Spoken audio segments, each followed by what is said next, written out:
Gonzaga, Cagayan. I grew up in above average family. Grade 5 ako. Luwas kami lahat ng Manila. Dinala kami ng parents namin.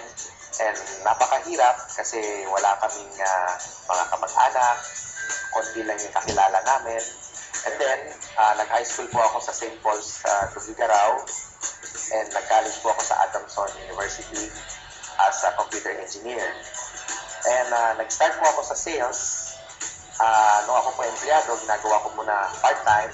Naalala ko, nakita ko ay 1,200 commission. After 1 year, I was able to make my first million as commission.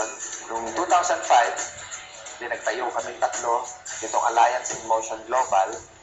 At ako po ay Vice President for Finance. Noong 2006, sa produkto na gawa ng Nature's Way, nagsimula kami maliit na opisina, wala pa kaming 10 na empleyado, at unti-unti, lumaki na hanggang sa nagkaroon na tayo ng mahigit 700,000 na miyembro. Ang company, marami ng achievements. Meron na tayong almost 700 individuals, distributors, na kumita ng mahigit 1 milyon. Unang taon pa lang ko, pag-ooperate ng negosyo, umabot po tayo ng 139 million. And last year, inabot tayo ng 1.7 billion pesos.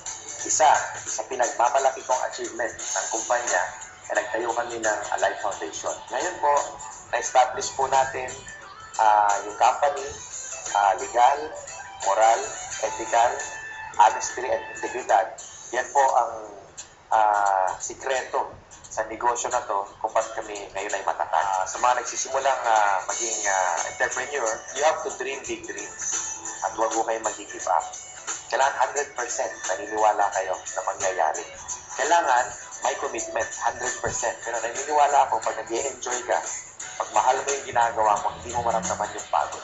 Always pursue perfection. Huwag maging mediocre. Dapat laging may innovation. Kailangan unique. At kailangan duplicable. Simplicity is the best. Huwag aalis sa basic. And you too will succeed.